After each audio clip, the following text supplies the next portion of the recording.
feasible, and we look forward to continuing our own service in the museum. Thank you very, very much. Thank you, Russ and Sylvia. I'd like to personally thank you for the afternoon or the morning that I went up and talked to you. You know, I was wondering about the coal deposits in Mendocino County ever since I was a little boy, and to go up there and you go over there, I mean, it's really remarkable.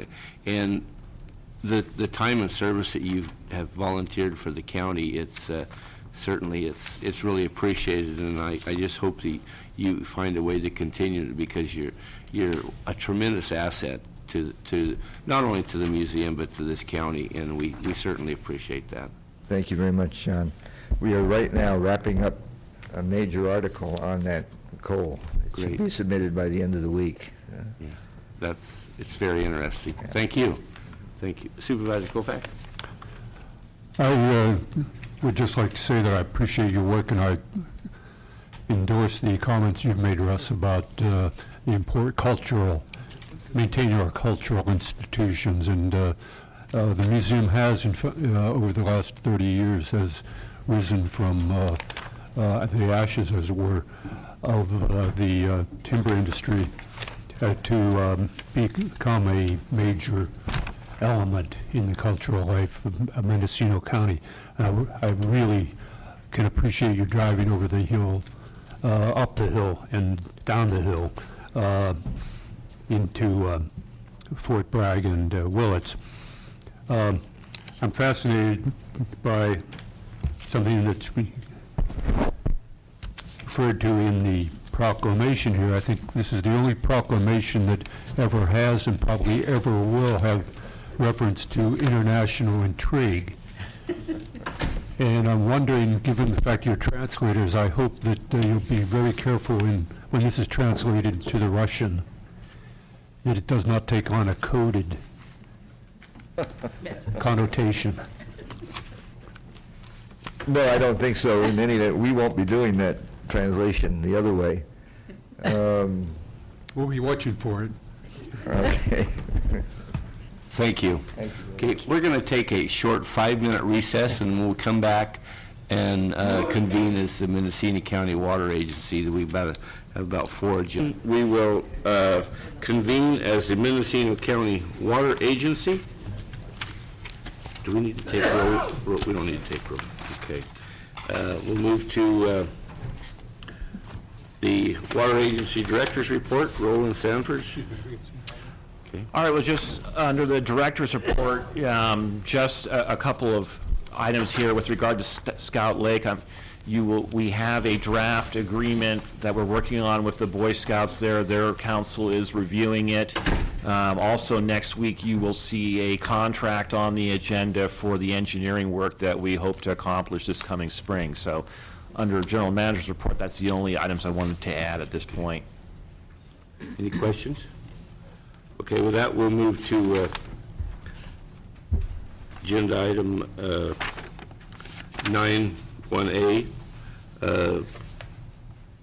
This is approval of cost-sharing agreement superseding Board of Supervisors Agreement number 8-194 for operation in Navarro River near Navarro and Noyo River near Fort Bragg, United States Geological Survey, stream flow gauging stations in water year 2009.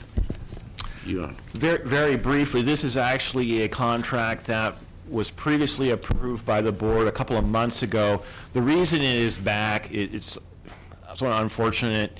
The contract was not quite ready to go by USGS at the time that we went to press with the agenda deal, so we had to cross out and write in handwriting some of the last-minute changes.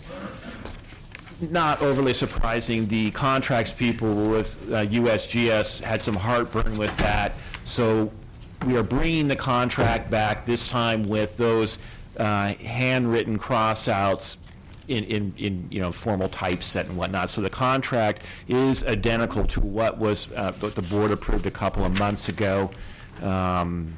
This is more an issue of keeping clean paperwork for the federal government. So if there's any questions about the purpose of the gauges or the program itself, I'd be happy to answer them.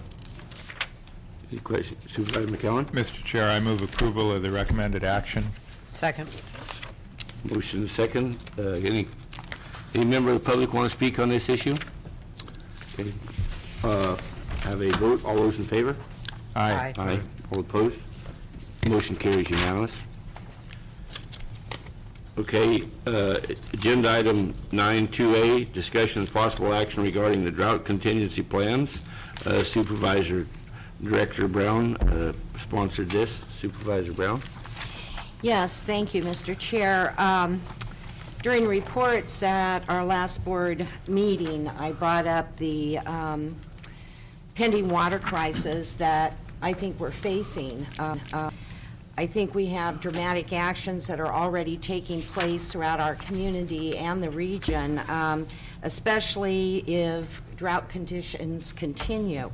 I would like to, I've spoken with Roland, and the Water Agency is engaging on these issues and has, as you read in his January report, so I'd like to turn it over to Roland.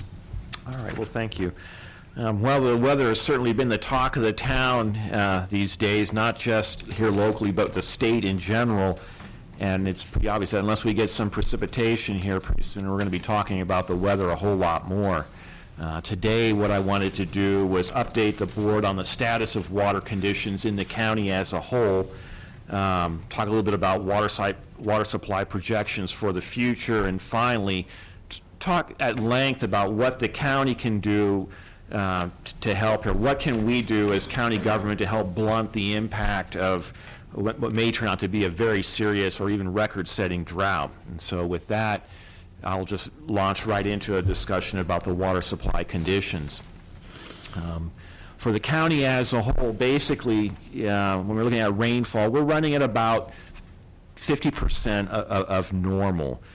Depending on where you are, it might be a little bit more, a little bit less, but roughly 50%. A lot of that rain, as you probably know, most of it occurred in November. We had a couple of decent storms, and then since then we really haven't had very much. As a result, stream flows are well below normal, and as of Sunday in the Navarro, Noyo, and the Middle Fork of the Eel River at Dos Rios, we are running. Runoff to date is about 20% of normal for this time.